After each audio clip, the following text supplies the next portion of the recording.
మీ ఎలాంటి వ్యాపార ప్రకటనలకైనా వెంటనే మా ఛానల్ సంప్రదించండి. ప్రస్తుతం మనతో పాటు ప్రముఖ ఆధ్యాత్మికవేత్త వేదిక్ ఆస్ట్రాలజర్ అవినాష్ దాస్ గారు ఉన్నారు. గురువుగారితో మాట్లాడేద్దాం. నమస్కారం గురుగారు.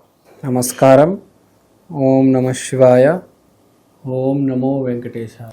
గురుగారు, ఉగాది రాశి ఫలితాలు మరి ద్వాదశ రాశుల వాళ్ళకి ఏ విధంగా ఉంది, కొత్త సంవత్సరం అనేది చూద్దాం. ముందుగా మనం మేషరాశి తీసుకుందాం. ఈ పరాభవ నామ సంవత్సరంలో మరి మేషరాశి వాళ్ళకి ఎలా ఉండబోతుంది, ఎటువంటి జాగ్రత్తలు తీసుకోవాలి? మేషరాశి వాళ్ళకి ఎలా ఉందంటే చూద్దాం. మొదటిగా మనం చూసుకుంటే ఆదాయం 11, వ్యయం 5, రాజపూజ్యం 2, అవమానం 4. ఓకే, సో ఇక్కడ చెప్పేది ఏంటి? ఆదాయం బాగానే ఉంది, ఖర్చు కాస్త తగ్గిపోయింది. బేసిక్గా అంటే కొంచెం డబ్బులు మిగులుతాయి, కానీ అవమానం ఎక్కువ ఉంది, మర్యాద ఇచ్చే వాళ్ళు తక్కువ ఉన్నారు. ఆటోమేటిక్ అంతే కదా, డబ్బులు సంపాదిస్తే 10 మంది మాట్లాడతారు మన గురించి. సో ఇక్కడ మనం జస్ట్ వాళ్ళని ఇగ్నోర్ చేస్తే చాలు. ఇప్పుడు మన అసలు మేషరాశి వాళ్ళు ఈ సంవత్సరం ఏంటి, ఎలా ఉంటుంది అని తెలుసుకుందామని అనుకుంటున్నారు. ఇది ఇప్పుడు దాకా చెప్పింది జనరల్గా గ్రహాల అనుసారంగా ఎలా ఉంది. ఫస్ట్ మనం చూసుకుంటే వీళ్ళకి గురువు మొదటి 6 నెలలు ఒక రాశిలో, రెండో 6 నెలలు రెండో భాగం ఈ సంవత్సరంలో గురువు ఇంకో రాశిలో ఉంటారు. కాబట్టి సంవత్సరం మొదటి 6 నెలలు ఒకలాగా, రెండో భాగం ఒకలాగా ఉంటుంది. ఏ రాశికైనా అంతే. ముందు మేషరాశి గురించి మాట్లాడదాం. సో మొదటి 6 నెలలు ముందు మాట్లాడుకుందాం మనం ఏ విధంగా ఉంటుంది. సో మనం మొదటి 6 నెలల గురించి మాట్లాడాలంటే మొదటి 6 నెలలు విపరీతమైన జాబ్ లాస్ ఉంటుంది. ఎందుకంటే శివగ్రహం ప్లూటో వీళ్ళకి 10వ ఇంట్లో ఉంది కాబట్టి మేషరాశి వాళ్ళకి విపరీతమైన జాబ్ లాస్ అనేది ఉంది. కానీ మంచి విషయం ఏంటంటే రెండవ భాగంలో మళ్ళీ మంచి సమయం, గురువు మంచి రాశిలోకి వెళ్తాడు, మీకు మళ్ళీ మంచి అవకాశాలు వస్తాయి.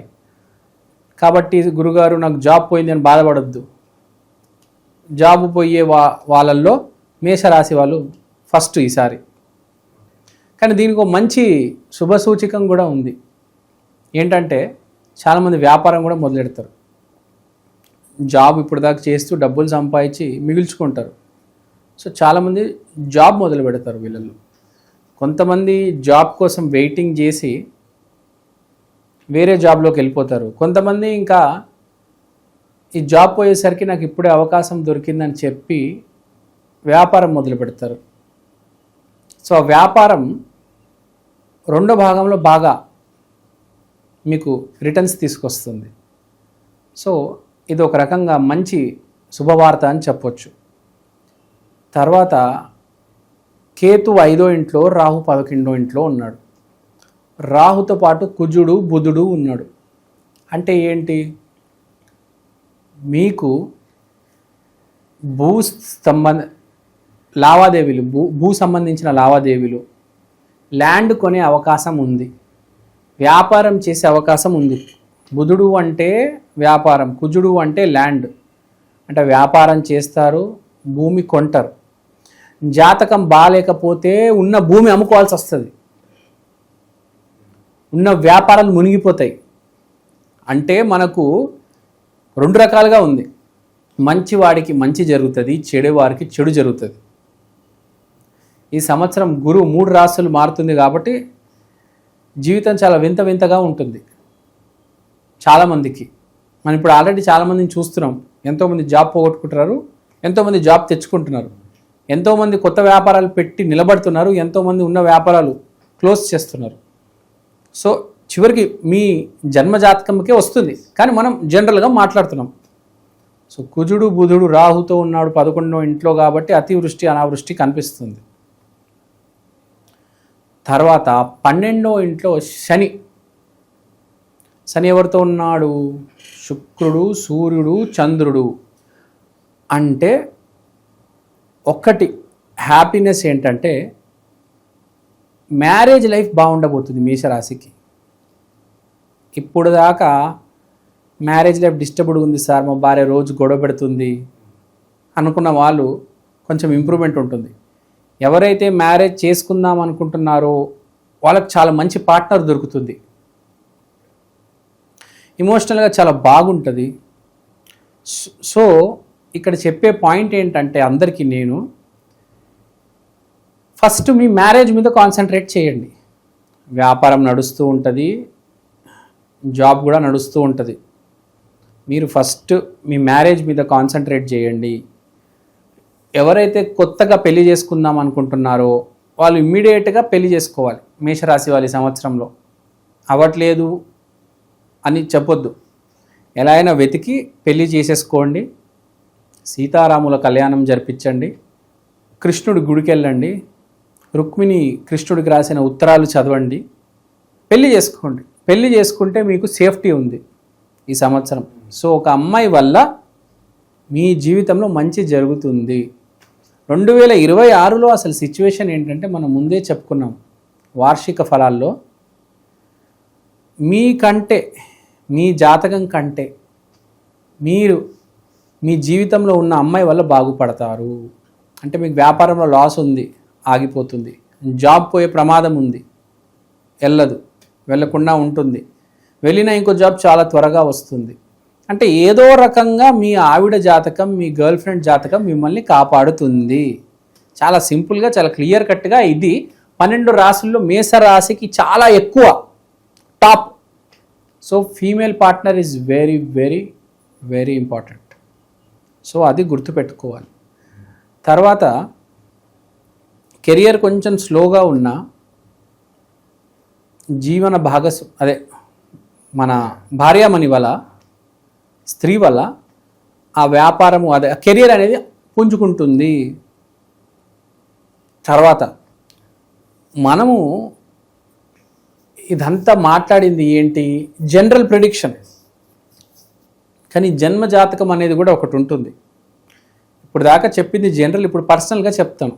మేషరాశి వాళ్ళకి పర్సనల్గా చెప్పేది ఏంటంటే, మీరు దయచేసి ఫస్ట్ మీ జాతకం చూపించాలి. ఎందుకంటే జాతకం బాగుంది, ఇప్పుడు టైం బాగుందంటే వ్యాపారంలో డబ్బులు పెట్టొచ్చు. జన్మ జాతకంలో బలం ఉందంటే ఉద్యోగం అలా స్టాండర్డ్గా ఉంటుంది. ఒకసారి జాబ్ పోయిన తర్వాత నేను వెంటనే వ్యాపారం పెడతాను అని తప్పు నిర్ణయం తీసుకొని వ్యాపారంలో డబ్బులు పెట్టేసి అక్కడ ఇంట్లో ఆవిడతో గొడవ పెట్టడం కరెక్ట్ కాదు. వ్యాపారంలో డబ్బులు పెట్టే ముందు ఒకసారి జాతకం చూపించుకోండి. మీ ఇంట్లో ఆవిడ, మీ స్త్రీ, మీ భార్యమని ఆమెని జాగ్రత్తగా చూసుకోండి. ఆమెనే మీ కోహినూరు వజ్రం, గుర్తుపెట్టుకోండి. సంవత్సరం బేసిక్గా ప్రతి మనిషి తెలియకుండా ఒక తప్పు చేస్తాడు.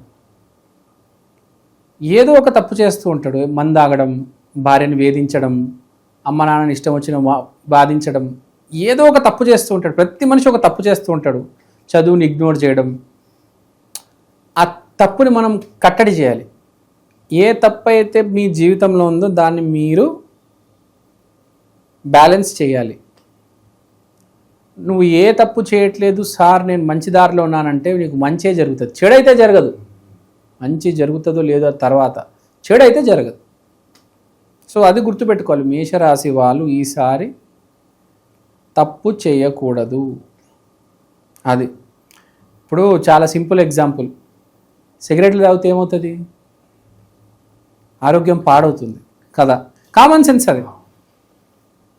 అది చేయకుండా ఉంటే చాలు కదా, బేసిక్ కామన్ సెన్స్. ఇది కూడా అంతే. మన టైం ఎలా ఉంది, మనం ఏం చేయాలి అని తెలుసుకోవాలి. ఒక పని మొదలుపెట్టే ముందు 10 మందికి చెప్పాలి. నీ ప్రాబ్లమ్ని షూట్ చేయాలి 10 మందికి, నీ క్లోజ్ ఫ్రెండ్స్ ఇద్దరికి. అప్పుడు నీకు క్లారిటీ అనేది వస్తుంది. జనాలు ఏం చేస్తారంటే బేసిక్గా టైం బాగాలేనప్పుడు ఎవ్వరిని ఏం అడగకుండా ఏదో బిజినెస్లో మొత్తం డబ్బు పెట్టేస్తారు, తర్వాత చేతులు కాలిపోతాయి. సో అప్పుడు ఆకులు పట్టుకుంటే ఏం లాభం కదా. సో ఇప్పుడే మేషరాశి వాళ్ళు బేసిక్గా ఆందోళన పడొద్దు. ఫస్ట్ 6 మంత్స్, సెకండ్ 6 మంత్స్ అయినా కొంచెం కూల్గా ఉండండి. జాబ్ పోయినా కూడా ఏం బాధపడొద్దు. రెండో మెల్లిగా టైం దాటే కొద్దీ మీకు మంచి టైం రాబోతుంది. స్లోగా గురువు కర్కాటకంలోకి వెళ్ళిన తర్వాత మీ మంచి టైం స్టార్ట్ అవుతుంది అనమాట బేసిక్గా. ఈ సంవత్సరం వీళ్ళకి టర్నింగ్ పాయింట్ అంటే ఏం చెప్తారు గురుగారు? ఏదన్నా ఉందా టర్నింగ్ పాయింట్ లాంటిది ఏదైనా ఉందా? ఒకటే చెప్తాను, టర్నింగ్ పాయింట్ అనేది ఏముండదు, మనమే టర్నింగ్ పాయింట్ దగ్గరికి వెళ్ళాలి. కానీ ఆ టర్నింగ్ పాయింట్ దగ్గరికి మీరు వెళ్తారో లేదో అనేది ఒక చిన్న దాని మీద ఆధారపడి ఉంది. అదే మీ ఆవిడ. మీ ఆవిడ మీరు జాగ్రత్తగా చూసుకుంటే మీరు చెప్పినట్టు ఆ టర్నింగ్ పాయింట్ వస్తుంది. అది గుర్తుపెట్టుకోండి, లేకపోతే రాదు. మీ ఆవిడే మీకు బంగారం. అదే మీరు అడిగిన టర్నింగ్ పాయింట్ వస్తుంది, కాదనట్లేదు. మీ ఆవిడ, మీ గర్ల్ ఫ్రెండ్ ఎవరైతే ఉన్నారో ఆమె సపోర్ట్ మీకు ఉండాలి అన్ని రకాలుగా. ఆమె చెప్పింది చేయండి. ఆమె ఏ వ్యాపారం చెప్తుందో ఆ వ్యాపారం చేయండి. చింతపండు వ్యాపారం చేస్తావు, నీకు నడవదు. ఆమె ఏదో వేరే వ్యాపారం చెప్తుంది, పాలు పెరుగు, ఆ వ్యాపారం చేయి. బేసిక్గా ఆమె చెప్పింది చేయి వ్యాపారం. ఆమె చేతిలో లక్ష్మి ఉంది ఈసారి. నీ షాపు నువ్వు ఆమె చేతిలో చెప్పాలి. ఫైనాన్స్ కాగితం ఉంటుంది కదా, ఆడిటింగ్ లెక్కలన్నీ ఆమెకు చూపించి ఒకసారి. లక్ష్మి ఎవరి దగ్గర ఉంటే అక్కడికి వెళ్ళాలబ్బా, చాలా సింపుల్. నీ దగ్గర లేదు ఈసారి లక్ష్మి, నువ్వు లక్ష్మి దగ్గరికి వెళ్ళాలి. వెళ్తే ఆ టర్నింగ్ పాయింట్ వస్తుంది సింపుల్గా, బేసిక్గా. అది చెప్పాలంటే మీకు మామూలుగా 1 లైన్లో చెప్పేస్తా. మీకు ఈసారి నేను 70% మార్కులు ఇస్తున్నాను, ఏ ఇబ్బంది పడొద్దు, అంత హ్యాపీగా ఉంటుంది. ఇప్పుడు దాకా చెప్పింది ఒక లెక్క, ఇప్పుడు చెప్పింది ఒక లెక్క. 70 marks, first class, distinction, no need to worry. మనకి ఉగాది పచ్చడిలో చాలా రకాల ఫ్లేవర్స్ ఉంటాయి కదా, ఏ ఫ్లేవర్ వీళ్ళకి ఎక్కువగా తగులుతుంది అంటారు, ఎక్స్పీరియన్స్ చేస్తారంటారు ఈ సంవత్సరం? వీళ్ళు బేసిక్గా చెప్పాలంటే స్వీటు, దాంట్లో కొంచెం ఒక్క రవ్వ పంచదార పడింది అంతే. అర్థమైందా? అదే 1 లీటరు స్వీట్లో ఒక స్పూను పంచదార పడితే ఏమవుతుంది? పెద్దగా ఏమి తేడా రాదు. కానీ ఆ పంచదారలో ఆ ఉప్పు ఉందా లేదా? ఉంది. కానీ అది కింద అలా రెసిడ్యూ అయిపోతుంది. కానీ మీకు ఏ ప్రాబ్లం లేదు, 70% success. Sweet flavour, no need to worry, హ్యాపీగా వెళ్ళిపోదు. ఓకే, మరి ఈ సంవత్సరం విశేషంగా ఎలాంటి పరిహారాలు వీళ్ళకి అవసరం అంటారు? ఏళ్ళనాటి శని కూడా ఉంది కాబట్టి దానికి సంబంధించి నాకు తెలియజేయండి. ఏళ్ళనాటి శని అసలు మర్చిపోండి. మీ జాతకంలో శని బాగుంటే, శని కాదు వాళ్ళ తాత కూడా ఏం చేయలేడు. తర్వాత మీరు ఉపాయం, పరిహారం ఏం చేయాలి అనుకున్నారు? ఏం లేదు, చాలా సింపుల్. ప్రతి నెల మీ ఆవిడకు చీర కొనివ్వండి. ప్రతి నెల మీ ఆవిడకు బ్యాంగిలో, ఇయర్ రింగో కొనివ్వండి. మీ స్థాయిలో, మీ స్థోమతకి తగ్గినట్టు మీరు మీ ఆవిడకి ఎంత కొనివ్వగలుగుతారు అంత కొనిస్తే మంచిది. ఆవిడని ఎంత బాగా చూసుకోగలిగితే అంత మంచిది. అది దీని మించిన పరిహారం లేదు. ఇంకా చెప్పాలంటే మేషరాశి ఆంజనేయ స్వామికి సంబంధించిన రాశి కాబట్టి శ్రీ ఆంజనేయం ప్రసన్నాంజనేయం అని నామజపం చేయండి.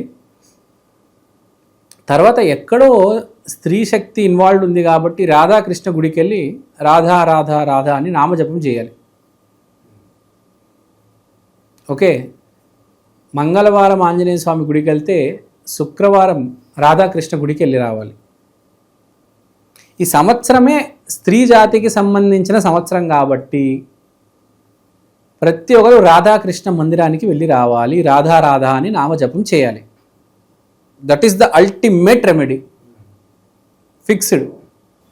ఓకే, ఓవరాల్గా ఈ కొత్త సంవత్సరం ఈ రాశి వాళ్ళందరికీ ఎలా ఉంటుందో మంచి విశ్లేషణ అందించారు. ధన్యవాదాలు. ధన్యవాదాలు.